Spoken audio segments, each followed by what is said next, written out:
let's start by talking about your writing day, Bryce. What time do you start? How long do you continue for? What time do you finish?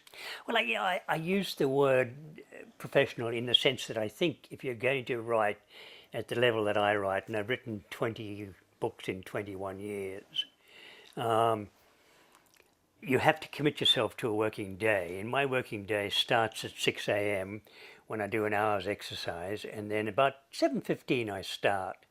And I'll write through till 7 that night, just in time to catch the news. Maybe 20 minutes for lunch, and occasionally I'll get up and stretch, but that would be about it. It's roughly a 12-hour working day.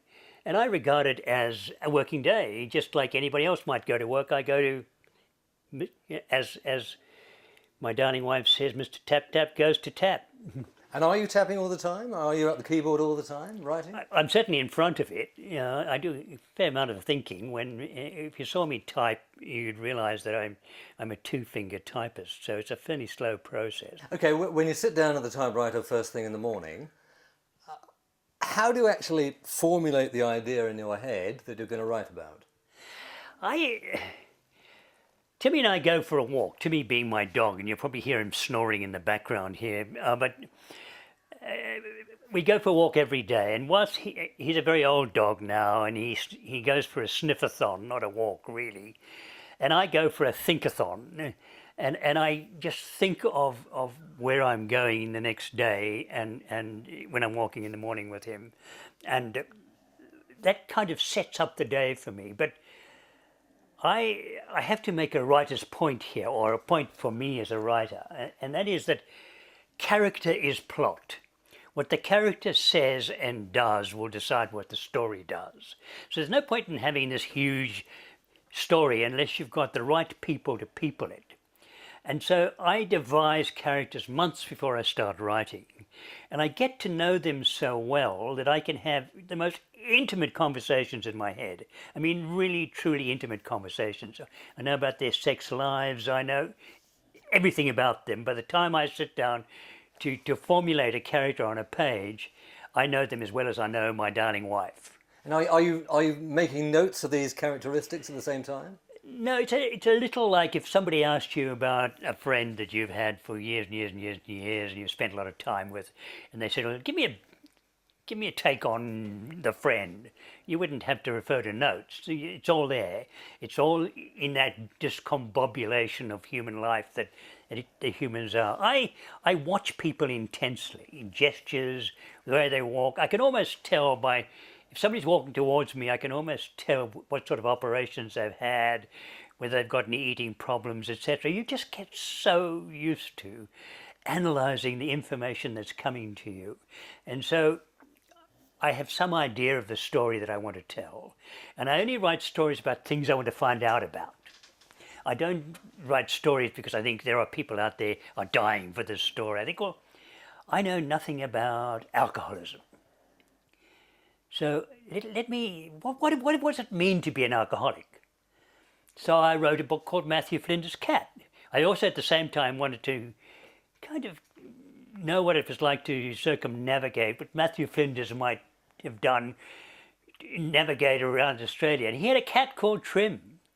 So I told the story from the cat's point of view, and a derelict who told the story between the cat and the derelict. That's how it happened. And in the end, I had hundreds of letters from wives saying, for the first time we understand, or I understand what's going on in my husband's head. He's an alcoholic, or my wife's head. But how do you choose your characters? I mean, what goes through your mind when you're selecting a character idea? There's an old Xhosa saying, Xhosa is a small tribe in Africa. There's an old Xhosa saying is, people are people because of other people. And basically, 90% of all of us share everything in common. It's what's not in common that I find interesting. Why do people vary from being just like everybody else? That makes a character for me. That's experience. That's the way the life they've travelled, the journey they've taken, has decided who they are. You know, I was thinking about intelligence the other day, and we refer to some people as stupid and other people as brilliant. And I've come to the conclusion that that's an absolute nonsense. The brain is basically the same size for all of us, within a fraction of an ounce. So why are some people less likely to have answers than other people? And the answer is their background, how they have been conditioned, not just genetically, and also by their parents and by their environment and so on and so forth. For instance, I was a fairly bright young guy, but I couldn't do maths.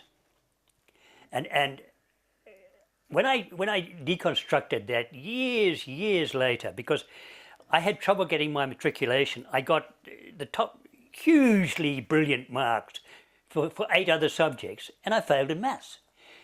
And if you failed in maths, you failed your matriculation. That's how it was in those days. So by definition, I was dumb. But in fact, I wasn't. And then when I deconstructed that years later, I suddenly realized that I had been told by every maths master or mistress from childhood, including my mother, that I couldn't count, that I was stupid. That it was one of those things that you can't do. And I had preconditioned it, and I'm convinced that we are the subject of our preconditioning. So to answer your question in a roundabout way, I want to know what the preconditioning is to make a character.